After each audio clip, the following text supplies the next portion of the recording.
अच्छे से अच्छे पढ़े लिखे गणितज्ञ के पास भी चले जाओ, जिसने जो कंप्यूटर का उपयोग करना शुरू कर दिया हो, जोड़ घटाना कंप्यूटरों के माध्यम से करना शुरू कर दिया हो, उससे दो चार चीजें बता दो, कह दो लिख करके जोड़ के बता दो, तो 10 जो 1 मिनट का क्रम होगा वो 10 मिनट उसमें सोचेगा, लगाएगा, और उसके बाद भी मन मस्तिष्क से बार बार पिंच करता रहेगा कि मैंने जो लिखा है वो सही है या गलत है। मानसिक कमजोरी आती चली जा रही है। जबकि सहज हमारा हमने कहा जब तक हम दोनों पहलुओं को, मैं नहीं कहता भौतिकतावाद को बिल्कुल ठोकर मार दो, मगर मैंने कहा पहले आध्यात्मिकता को संवारो। यह तुम्हारे अंदर आध्यात्मिकता संवरी हुई है तो भौतिकतावाद तुम्हारे पीछे पीछे दौड़ेगी।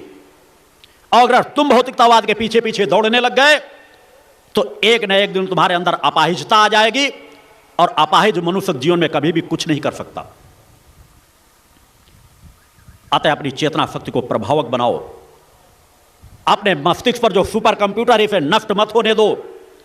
सहयोग साधनाएं आपको चाहे जितनी मिल जाएं, मगर अपने कार्य करने की शैली को मत छोड़ो।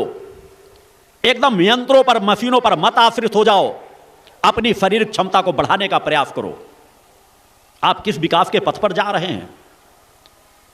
आपके पूर्वज आज से 25 साल 50 साल पहले आपके माता पिता आपसे कम भोजन करते थे, आपसे सादा भोजन करते थे, दाल नमक रोटी चटनी बना करके भोजन कर लेते थे, आपसे ज़्यादा स्वस्थ रहते थे, आपसे ज़्यादा दुगना वजन उठा लेते थे, आपसे ज़्यादा दुगना तिगुना पैदल चलने की सामर्थ्य रखते थे।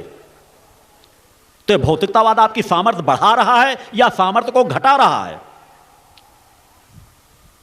दूसरे पहलू में जिनके पास करोड़ों अरबों की संपदा है उनके पास जाओ, क्या उनके पास मानसिक शांति है? क्या वे संतुष्ट हैं? क्या उनके परिवार में प्रेम भाव है? खोजने पर भी नहीं मिलेगा। अब आज से 50 साल पहले हम देखें, हमारे माता पिता रहे हों, हमारे बाबा दादा रहे हों, परिवार संगठित रहते थे, संतुलित रहते थे, कम से कम भोजन करके भी वो संतुष्ट रहते थे, एक दूसरे के सुख दुख में ज़्यादा सहभागी बनते थे। आज तो पड़ोसी के बारे में नहीं जानता। महानगरों में चले जाओ, कहाँ क्या हो रहा उनसे कुछ फर्क नहीं है। और पहले किसी अगर गांव में कोई घटना घटित हो जाती थी तो पूरा गांव उसके सुख दुख में सहभागी बनता था। ये मानवीय मूल्यों को जो सतत नष्ट होते चले जा रहे हैं, यदि हमारे मानवीय मूल्य नष्ट हो गए तो हमारे हाथ कुछ नहीं लगेगा। हम एक केवल स्वप्न, जिस तरह हम स्वप्न देखते हैं और जगते हैं तो हमारा सब कुछ बिखरा हुआ नजर आता है, उसी तरह इस विज्ञान के युग में तुम एक स्वप्न की दौड़ में दौड़ रहे हो। जो तुम्हारे संस्कार है, जो तुम्हारी क्षमता है, वह विज्ञान के साथ जुड़ करके उसे भी नष्ट करके जाओगे और जन दर जन तुम पीछे की ओर ही पहुंचते चले जाओगे।